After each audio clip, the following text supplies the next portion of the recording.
Well, as you can see, I've got the 750 gigabyte drive back on HDAT2. However, it's not dead. Don't worry about it. I actually recently had to replace the hard drive in there, but I won't get into that. Doing some preventative testing to make sure that the drive is still indeed good. Sorry about the wind noise, if you can actually hear that. I cheapened out and did a single read test. I should have done something a little bit more exhaustive, but this should do. As you can see, it's going along strong, so I don't think I broke it yet. But that's not the point of this video. If you're wondering, this is the drive that I pulled out. No, the point of this video is to fulfill a video request. You see, I had a request come in on one of the various live streaming shows. I can't remember which one it was. It's been a bit. I've slept since then. But I had a request to talk about the old cold forgotten boat anchor. And the sad thing is this thing is probably so heavy you could use it as a boat anchor if you wanted to. No, I didn't mean it. Don't worry, Mr. iMac. There's an iMac G3 CRT from about 2000. It's been hot rodded. Those of you that know your product line, you'll know that this is an Indigo model from 2000, summer of 2000.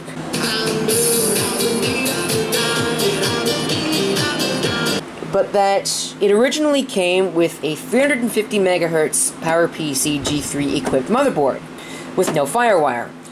It also originally came with a 7 gigabyte hard drive and I think either 128 or 256 megabytes of memory. In fact, I am so prepared for this that I can actually check. So let's see, what are the specifications on this? Introduced in 2000, it was discontinued in 01. 350 megahertz PowerPC G3, yep, soldered processor, 100 megahertz bus speed, 64K L1 cache, and 512K of L2. It originally came with 64 megabytes. Alright, so it shows what I know. There you go. That's all of the information. Originally sold for $799 US. Now, sometime along the way, the original motherboard failed in this system, as did the original hard drive. So the owner put in a 600 megahertz PowerPC G3 powered board from either a graphite or a Snow White model from 2001. And that board actually has, if we can get down here, probably not. I don't know if I can take the scanning electron handycam and put it down here so you can see it. Oh yes, I can. There you can see the ports. It's got Ethernet, 2 USB, unfortunately there's still 1.1, a modem, 2 FireWire 400 ports, headphone and microphone, and of course the usual reset and programmer switch down there. It is basically the same as it was. In fact, this model, the 350, replaced the machine that is sitting right beside it, which is another 350 megahertz unit, but that's the Blueberry. That is the first generation, which actually weighs more than this. So this one's probably more so of a boat anchor, but let's not say that.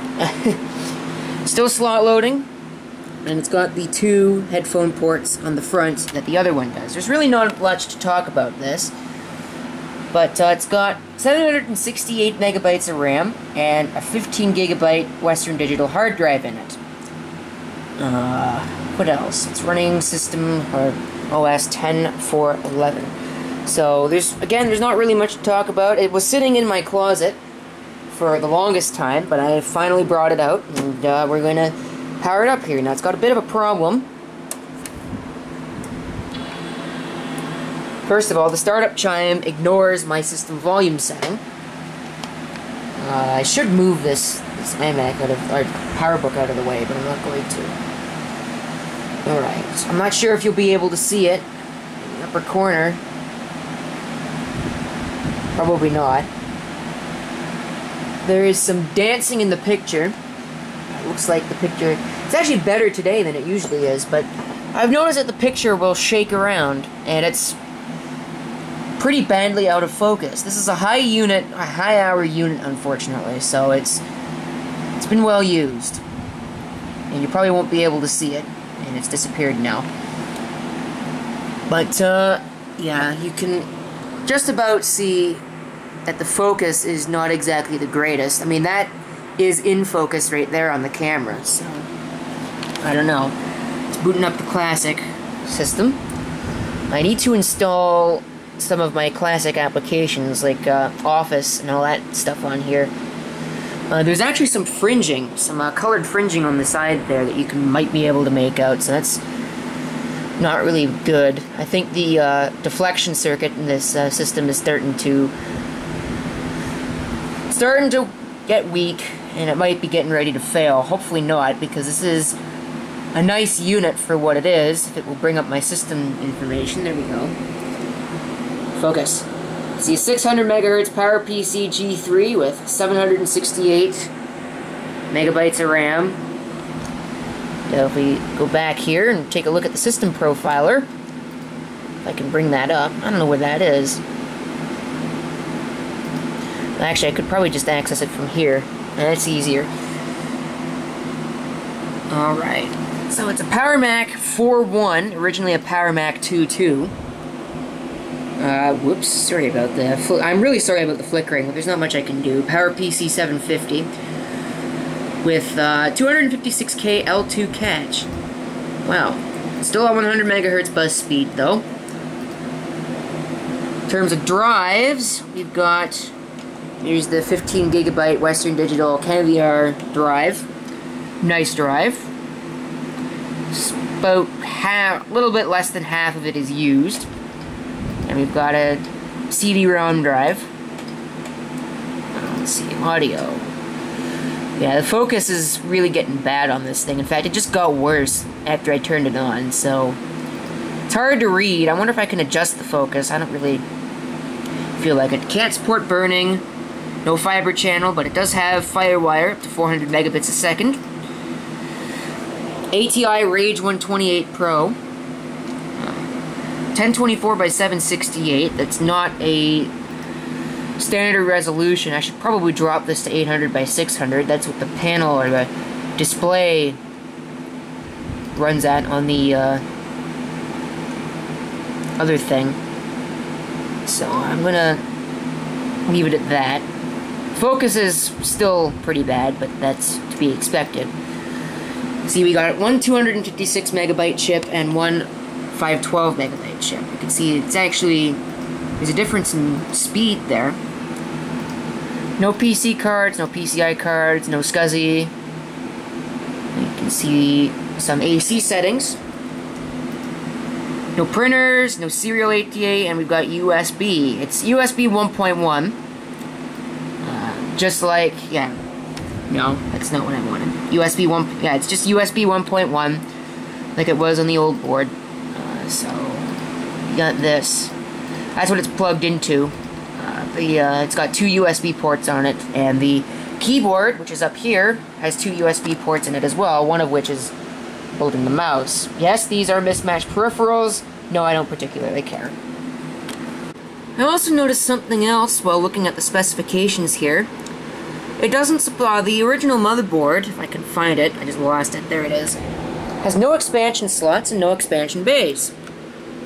The new board has an airport expansion slot and no expansion bays. So apparently, by upgrading the board, I've gained support for airport. So that's nice. Not that I'll ever find an airport card, because they're freaking expensive. You can see modem. Let's see what this does. I'm curious. It's not going to find anything, but there it is. It's got a spring modem in it. Locations, firewall, and then all that other system information. Error log. So we've got all of this. System event log. Let's see if I can find a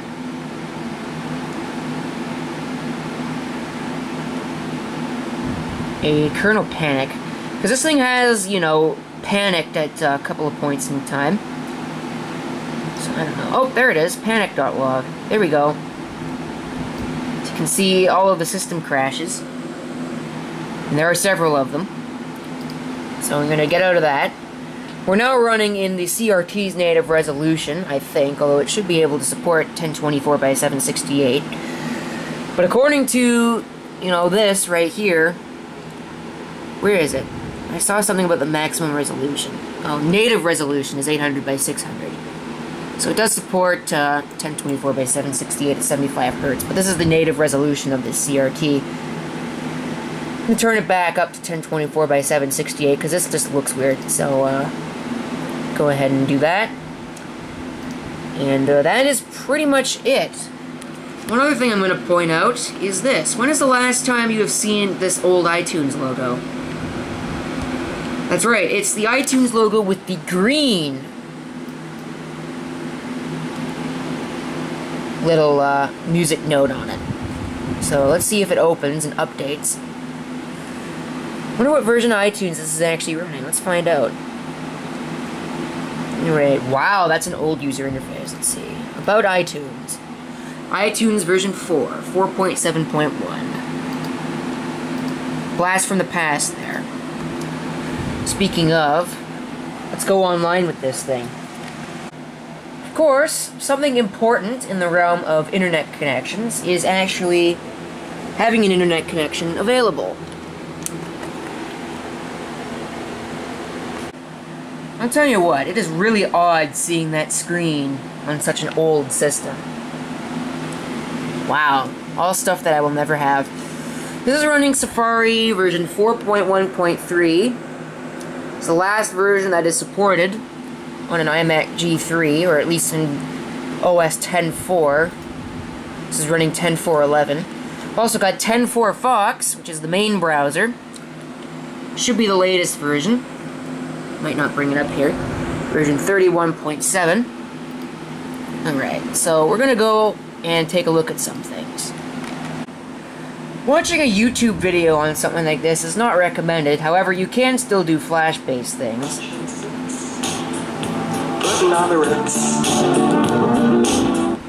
If you're blue and you don't know where to go to, why don't you go where fashion sits? Putting on the Ritz. Of course, if you wanted to use YouTube, you can see that it doesn't really, you know, load that well in an older browser such as this.